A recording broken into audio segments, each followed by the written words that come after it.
जब सुने के होई भोजपुरी गाना बस बजे के चाही गाना।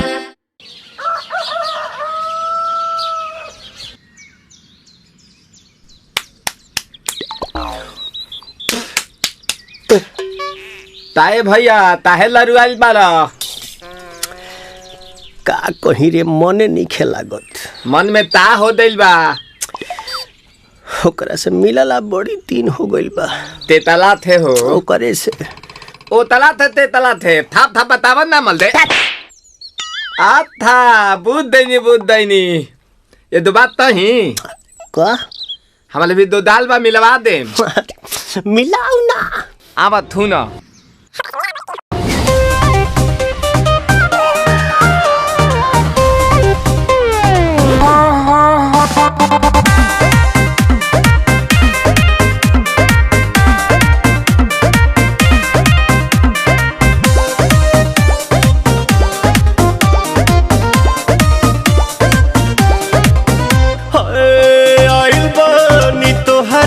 गलिया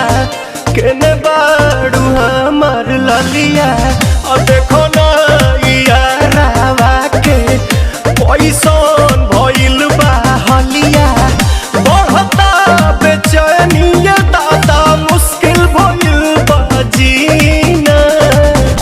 ले लो पुदीना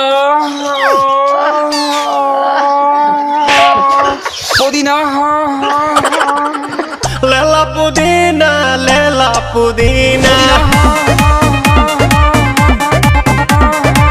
लेला पुदीना भरिया के हसीना रे रबिया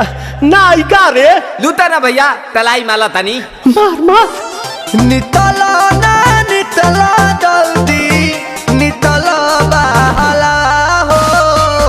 नितला ना नितला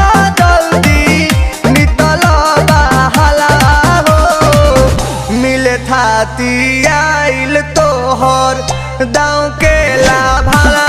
हो मिले थाती आइल तोहर साथी तो अब ता तली सोचा तानी बारहम बाबा झट देखता रही तो सनमवा से हमारा मिला ना मायरा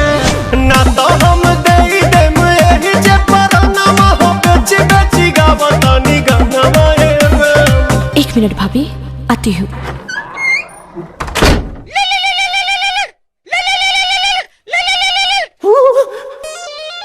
काहेला आइल बड़ा मिले हो भीतर से मान हमर हिले हो काहेला आइल बड़ा मिले हो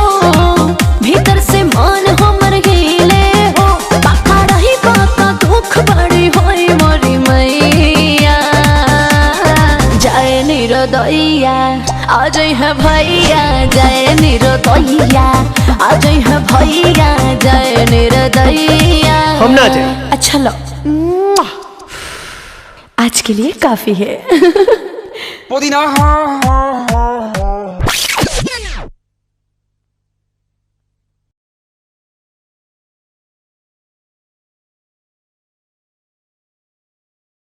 ले लो